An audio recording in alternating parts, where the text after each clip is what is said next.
estamos iniciando uma aula de geografia e nessa aula falaremos sobre rede urbana, no caso a rede urbana brasileira. E falar em rede urbana é falar sobre um conjunto de cidades que se integram, se conectam, criam fluxos variados entre elas, né?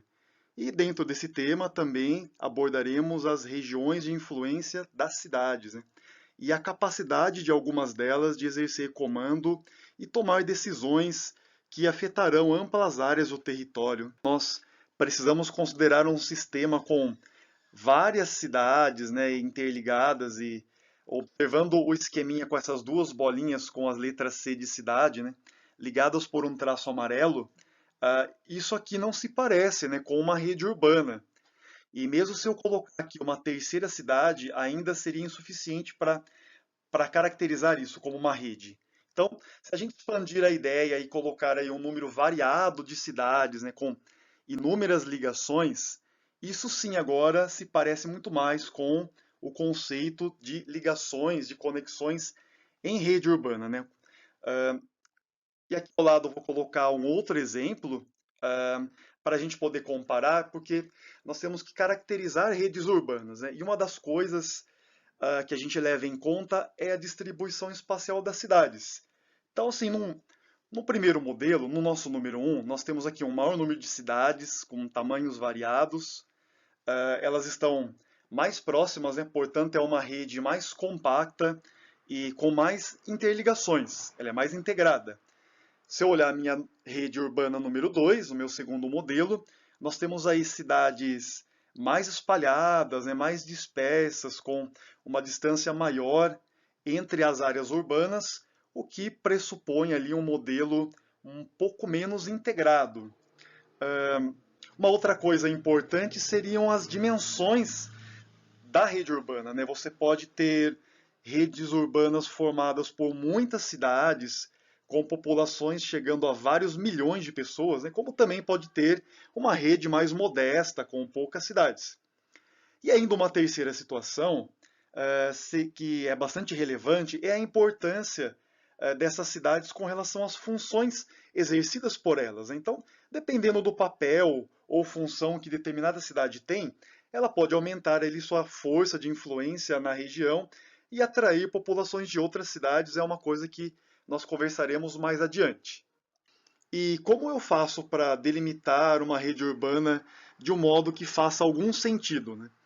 Em primeiro lugar, nós precisamos avaliar o grau de integração entre as cidades e a força de atração que algumas cidades exercem sobre outras. Eu posso analisar esse fenômeno em diferentes escalas, e eu vou começar aqui por uma visão microrregional. Então, eu vou desenhar um traço com a cor laranja, delimitando uma pequena área onde nós temos uma cidade local com uma força de atração que alcança as cidadezinhas ou vilas do entorno, né? E aí, se eu ampliar a minha escala de análise para uma visão regional, eu posso perceber aqui então uma sobreposição de influência em que eu teria agora uma cidade um pouco maior influenciando uma área mais ampla do que a cidade anterior. Nem sempre o modelo vai funcionar assim de forma tão redonda, né? O que nós poderíamos ter é uma variedade de conexões. Eu selecionei aqui uma pequena cidade com essa cor amarelada, e pode ser uma vila, pode ser uma cidadezinha, um distrito, e eu vou aqui desenhar conexões com vários centros urbanos da região. Tá? Então, estou colocando aqui um terceiro e uma quarta conexão com as cidades do entorno. É possível que várias cidades, né, várias áreas urbanas maiores que estejam próximas, sejam capazes de atrair parte da população dessa pequena cidadezinha demarcada por diferentes razões. E aí nós dizemos que são conexões aí multilaterais, né, em ordem não necessariamente hierárquica, né? Mas voltando aqui à nossa análise em diferentes escalas, eu vou ampliar aqui a minha observação, vou delimitar uma área urbana com esse traço verde, e agora nós temos uma metrópole regional exercendo o papel principal de toda essa extensão. E aí agora eu vou criar aqui um último traçado com a cor azul, que vai aqui abranger todo esse território. E aí eu vou ter uma cidade ainda mais poderosa na minha hierarquia, que será capaz de comandar toda essa rede urbana, que aqui no caso, né, é a minha metrópole nacional.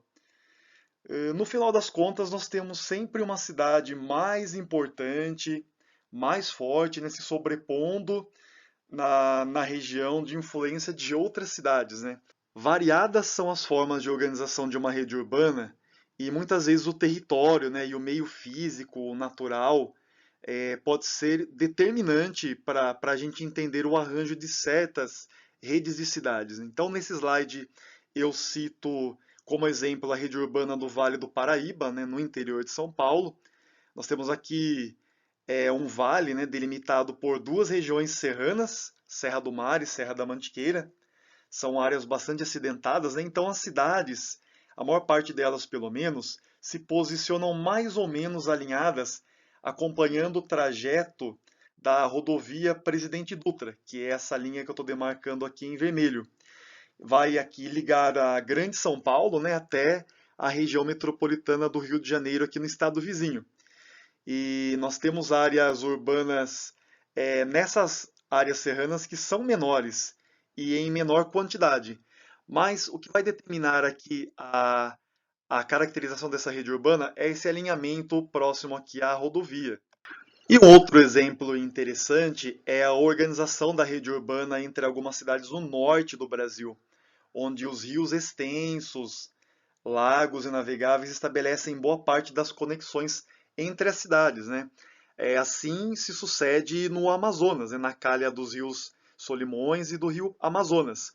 As cidades elas se situam próximas, né, a esses grandes rios e de certa forma, né, apesar de termos aí rodovias, elas são em menor quantidade, né, se comparadas ao sul do Brasil, ao sudeste do Brasil. E aí o próprio rio ele faz aí a função de conectar, né, de interligar aí essas cidades. Então também é uma organização de rede urbana, é uma forma de organizar a rede urbana a partir de elementos aí físicos naturais do território. Aqui nós temos um caso especial de uma cidade projetada para ser a nossa capital federal, que é Brasília. É uma cidade construída, né, para ser a capital do país e, sem dúvida alguma, ela acabou ganhando funções importantes, né, que vão dar a ela um papel central e nas decisões político-administrativas, né, que afetarão direta ou indiretamente todo o território nacional. Então, a fundação de Brasília ela reequilibrou o jogo de influência com a cidade de Goiânia, que estaria caminhando aí, né, para ser o centro urbano de maior influência no centro-oeste brasileiro. Então, aqui nesse recorte de mapa, eu estou destacando essas duas cidades, né? Goiânia, como uma capital estadual com grande poder de influência no Brasil Central, e Brasília como a nossa capital federal. Dada a proximidade geográfica dessas duas metrópoles, nós temos uma certa divisão de áreas de influência entre elas, né? Quando Brasília foi inaugurada nos anos 60, Goiânia tinha 150 mil habitantes. Em 2021, o Distrito Federal conta com mais de 3 milhões de pessoas, né, e a capital de Goiás possui metade, né, 1,5 milhão de habitantes. Porém, ambas exercem forte influência em parte da rede urbana do Brasil Central, incluindo estados vizinhos. Então, quero mostrar aqui as regiões de influência de Goiânia, vai pegar aqui o estado de Goiás e também boa parte aqui do estado vizinho de Tocantins.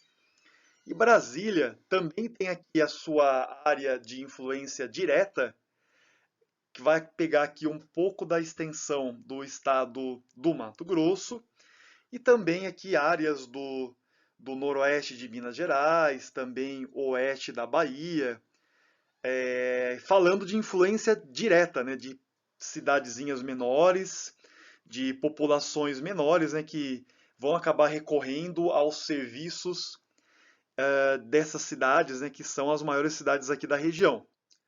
Nós temos diferentes modelos de rede urbana que vão organizar as cidades em uma hierarquia, e dois modelos aí mais disseminados, né, seria a hierarquia clássica e a hierarquia atual. Na hierarquia clássica, nós temos um modelo que ele é linear, né? A metrópole nacional influencia a metrópole regional, que vai influenciar centro regional. Esse, por sua vez, vai influenciar a cidade, que vai influenciar a vilazinha próxima. Na hierarquia atual, nós temos um papel mais preponderante aqui da metrópole nacional, em que nós percebemos aí uma maior quantidade de conexões, de ligações, em que a metrópole regional, o centro regional e mesmo a cidade local podem ter ali conexões diretas com essa metrópole nacional. Mais atualmente que nós temos modelos que atualizam nessa visão da hierarquia clássica e da hierarquia atual, considerando não só o fluxo de pessoas, né, mas também de capital, bens, mercadorias, de modo que a hierarquia clássica acaba ficando assim com um menor número de conexões e a hierarquia atual com uma ampla rede de ligações, né, se considerarmos tudo que circula pelo território, pelas cidades, né, todos os fluxos, né, desde pessoas até mercadorias, até recursos, capitais, serviços, enfim. E no Brasil, quem define a hierarquia urbana é o IBGE. E para isso, o IBGE leva em conta alguns critérios. Então, vou colocar aqui os 4 critérios que o IBGE considera. O primeiro deles é a função de gestão do território, né?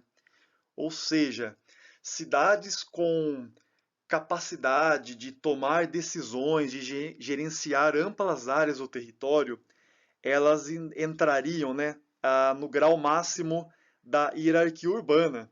E para conseguir, né, essa ampla escala de gerenciamento de territórios, é necessário também aqui, pulando para o meu número 2, ter um grande nível de centralidade do poder público. E o que significa isso? Instituições públicas fortes, com um grande poder de autonomia de decisão, com grande influência, pode contar muito para que uma cidade amplie ali o seu poder de gestão num território. Tá? Uma outra coisa importante, que está aqui no meu número 3, é a centralidade empresarial, né? Cidades com muitas empresas, né? ou que possuem ali escritórios, né, de muitas empresas, onde acontecem muitos negócios, né? Em termos de economia, né, a atuação das empresas é algo bastante importante, algo que movimenta muita coisa, né, em termos de recursos, de negócios. E também a infraestrutura da cidade é um outro item a ser considerado, né? E em 2018 aqui o IBGE ele lançou uma nova classificação das cidades em níveis hierárquicos e estabeleceu que no Brasil existem 15 metrópoles. Essas metrópoles, o IBGE definiu 3 como sendo metrópoles nacionais, né? Seriam elas, então, São Paulo, Rio de Janeiro e também Brasília. E outras 12 metrópoles com forte influência no território, mas com uma atuação aí mais regional mesmo. Nós vemos nas paisagens das metrópoles muitas áreas prediais com prédios corporativos que reúnem uma série de escritórios de empresas, sedes de bancos, instituições importantes que permitem a extensão e o controle de amplos territórios, né? E com capacidade de gestão de várias áreas da economia. Num segundo escalão aqui nós temos as capitais regionais, que também concentram atividade de gestão e são capazes de atuar e atrair muitas cidades no interior dos estados, né? Então, estou colocando aqui como exemplo a cidade de Uberlândia, em Minas Gerais, e Londrina, no Paraná. E aqui nesse slide nós temos o centro subregional, temos como exemplo a cidade de Parintins, no Amazonas, e também Lages, em Santa Catarina. Temos ainda o centro de zona, né, que tem uma atuação restrita à sua região mais imediata, colocando aqui como exemplo a cidade de Corumbá, no Mato Grosso do Sul. E temos aí centro local, que tem uma atuação extremamente limitada ao seu próprio município, né? Que vai servir ali apenas aos habitantes locais e a zona rural aí mais imediata mesmo, tá? Estou colocando aqui como exemplo número 1 e número 2, a cidade de Monte Oreb, na Paraíba, e Nova Alvorada, no Rio Grande do Sul, né? São núcleos urbanos bastante reduzidos, né, com quase nenhum poder ali de influência, né? Aqui nós vamos visualizar dois mapas que tratam do domínio direto de extensões do território brasileiro, subordinadas às metrópoles e às grandes cidades. Eu tenho aqui um mapa mostrando a centralidade muito forte, nesse mapa um pouco mais abaixo. Esse mapa vai apresentar áreas urbanas, cidades com um grau de centralidade considerado muito forte. São cidades que conseguem influenciar boa parte do território da região em que elas estão. No caso do meu segundo mapa, aqui mais acima, que é o mapa que representa a centralidade máxima de 9 metrópoles brasileiras, então nós vamos ter aqui nela o conjunto das cidades que apresentam aquele grau máximo de centralidade no território nacional. E o que essas cidades teriam em comum? Bom, elas são capitais de estado, e sendo capitais, elas já têm ali uma função, uma posição muito boa na função de gestão de extensas redes urbanas, dentro do estado e muitas vezes até fora dos estados, né? Mas esse grau muito elevado de influência é pelo fato de também serem metrópoles, que reúnem um conjunto de forças geográficas formada por empresas, instituições públicas, privadas, escritórios de várias filiais, representantes de multinacionais também, né, sedes de vários bancos importantes, também instituições financeiras, e tudo aquilo que determina um poder de decisão e que tem relação com administrar, influenciar e atrair grandes regiões. Além do mais, né, as metrópoles são cidades que cumprem múltiplas funções e por isso são tão atrativas para grande parte da população em áreas distantes do território, inclusive. Tá? Então, no geral, as metrópoles têm um alcance bastante elevado. E o que chama mais atenção aqui é essa extensa mancha rosa representada por São Paulo e mostrando, né, que a cidade de São Paulo é o principal centro da rede urbana brasileira, que exerce atração em praticamente todas as regiões do Brasil e faz jus ali ao nome, né, de grande metrópole nacional. E também as funções que as cidades exercem pode ser um diferencial para, inclusive, até aumentar o nível de importância ou centralidade, né, de uma cidade, de uma área urbana. Nós temos cidades que possuem ali a função política administrativa, né, como capitais federais, capitais estaduais. Nós temos cidades com função religiosa, temos cidades que exercem a função turística, né, e mesmo sendo pequenas, muitas vezes assim exercem um grande grau de atração na população do entorno da região. Temos cidades com uma função industrial e que também serão importantes, né, pela questão da geração de empregos, da produção industrial, enfim. Temos cidades com a função portuária, que também vão ganhar uma certa centralidade e importância, né, pelo fato de por ela passarem mercadorias, né, tanto as que entram pelo território quanto aquelas que saem. Função educacional, né, temos aí cidades que são destaque por serem cidades universitárias. Também a função militar e ainda a função financeira, né, muito mais ligada a grandes cidades onde ocorrem muitos negócios aí voltados para o setor financeiro. Bem, a rede urbana do século XXI, ela tem se estruturado de uma forma a aumentar a crescente complexidade funcional das cidades, né? Sobretudo aquelas grandes e médias, de modo que uma cidade vai cumprir mais de uma função, vai cumprir várias funções, e é sobre isso que falaremos no próximo slide. Nós temos aí, né, grandes metrópoles que exercem múltiplas funções urbanas, como é o caso das nossas metrópoles nacionais, né, São Paulo e também Rio de Janeiro. Duas das nossas três grandes metrópoles nacionais, né? A terceira seria Brasília, mas muito em função de ser aí a capital federal, né? E a sua influência teria mais a ver com a parte político-administrativa. Mas no caso dessas duas cidades, as funções são inúmeras, né? A única coisa que São Paulo não cumpriria, né, de acordo com essa tabelinha que nós colocamos, é a função portuária pelo fato de não estar no litoral, né? Mas todas as outras funções e muitas outras que não estão aqui, certamente ela vai cumprir. Temos aqui três questões propostas. A primeira dela está nesse slide.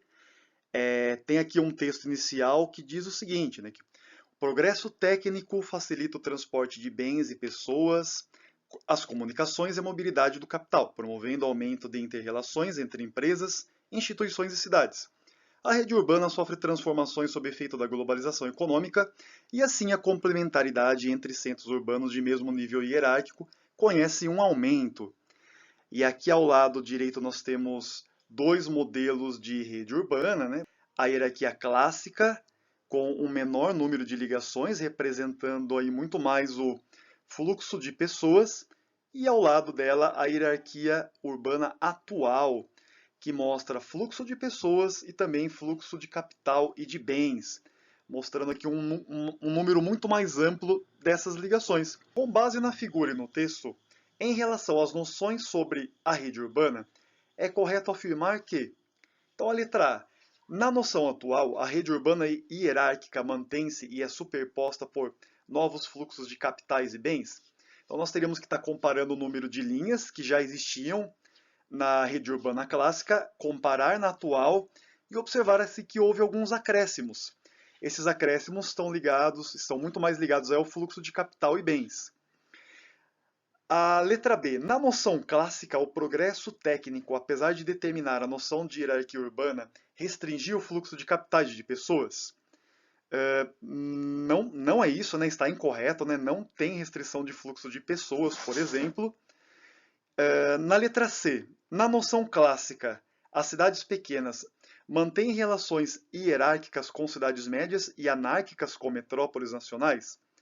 Manter uma relação anárquica significa uma relação sem regra alguma, né? E na verdade nós sabemos que existe ali uma tendência básica de cidades médias, cidades pequenas, né? Terem ali uma procura, né, pela cidade de nível superior. Então não tem uma relação anárquica aqui, nós não encontramos isso. Na alternativa D, na noção atual, as metrópoles nacionais perdem seu poder hierárquico face à ampliação dos papéis das cidades médias e das metrópoles regionais? Está incorreto, né? As metrópoles nacionais continuam sendo as grandes comandantes na parte da gestão do território, na parte de influência. E a alternativa aí, na noção atual, as cidades pequenas rompem relações com centros intermediários. Se nós observarmos o esquema, isso não está acontecendo, né? A gente pode observar assim, bolinhas muito pequenas, representando pequenos núcleos urbanos, ligados a bolinhas de tamanho médio, que seriam então essas cidades ali intermediárias. Tá? Isso não acontece, portanto a alternativa correta seria a letra A, o que diz que na noção atual a rede urbana hierárquica mantém-se e ela é apenas superposta por novos fluxos de capitais e bens. A questão número 2, a gente vai se basear nessa tabela que está aqui ao lado, uma tabela que está trabalhando com os níveis de centralidade das cidades brasileiras. Conforme os dados fornecidos pela tabela e o tema a ela referente, considere as informações 1, 2, 3 e 4 abaixo. Então, a primeira está dizendo o seguinte: o número pequeno de cidades com padrão metropolitano no Brasil explica-se pelo caráter concentrador da história econômica do país. Bom, essa alternativa ela é verdadeira, então vou colocar um V de verdadeiro. A número 2. São Paulo e Brasília estão entre as metrópoles nacionais, enquanto Salvador e Curitiba enquadram-se na categoria de capital regional. Essa é falsa. Salvador e Curitiba também são metrópoles, né? Não no nível de alcance nacional, como São Paulo, por exemplo, mas são também metrópoles no padrão urbano do Brasil. A número 3. Uma cidade com nível de centralidade fraco não é capaz de exercer influência a qualquer outra aglomeração urbana? Bem, se a gente olhar na tabela, depois do nível de centralidade fraco, que seriam as cidades que são os centros de zona, nós ainda teríamos um número grande de cidades no nível muito fraco, que são centros locais, né, que são cidades muito pequenininhas. Então, não é verdade, né, que ela não é capaz de exercer influência em outras aglomerações, também é falsa. E a última está dizendo que as chamadas capitais regionais não possuem grande relevância no contexto econômico brasileiro, uma vez que suas funções praticamente limitam-se ao setor de serviços. Também não é verdade, né? São cidades de um segundo escalão e de um nível de centralidade considerado forte, e, portanto, elas têm um papel, sim, importante em vários setores, inclusive no setor de gestão do território. Então, também é falsa. Olhando aqui as alternativas que nós temos, a alternativa correta seria a letra B, que afirma que apenas o item 1 está correto. E aqui nós temos uma terceira questão, que é dissertativa, né? Temos aqui uma tabela mostrando dados sobre as regiões de influência de Cuiabá, Campo Grande e Curitiba. E temos também aqui 3 mapas que mostram a rede urbana de 3 estados, né? A rede urbana do Mato Grosso do Sul, comandada por Campo Grande, a do Mato Grosso, comandada por Cuiabá, e a do Paraná, comandada por Curitiba. E aí nós temos os dados na tabela, apresentando o número de cidades de cada rede urbana, a área em quilômetro que cada uma delas atinge, alcança, também a população incluída, e o número de capitais regionais, de centros subregionais, que são cidades com alguma importância na hierarquia, além do fato de que nós temos aqui as 3 cidades de cada rede urbana, que são o centro delas. Nós temos Curitiba como metrópole e Cuiabá e Campo Grande apenas como funções de capitais regionais. Bem, a questão ela diz o seguinte: de acordo com os dados da tabela e os mapas 1, 2 e 3 abaixo, compare as redes urbanas regionais. Considere a articulação e as áreas de influência entre as cidades em cada uma delas. Então, uma resposta possível, né, seria essa que está aqui, dizendo que as redes urbanas comandadas por Curitiba e Campo Grande estão muito centralizadas nas respectivas capitais estaduais, que estendem suas influências sobre amplas áreas, e em comparação, a rede urbana paranaense centralizada em Curitiba, ela é mais densa, mais complexa, com maior número de cidades nos níveis de capital regional e subregional, com relativo comando e influência sobre cidades e seus entornos, o que demonstra um elevado grau de articulação dessa rede urbana, né? Então, comparando a rede urbana comandada por Curitiba com essas outras duas, essa é uma rede urbana bem mais complexa, compondo um maior número de centros urbanos. E aí, pessoal, chegamos então ao final da aula. Muito obrigado por chegarem até aqui comigo. Até mais, até breve.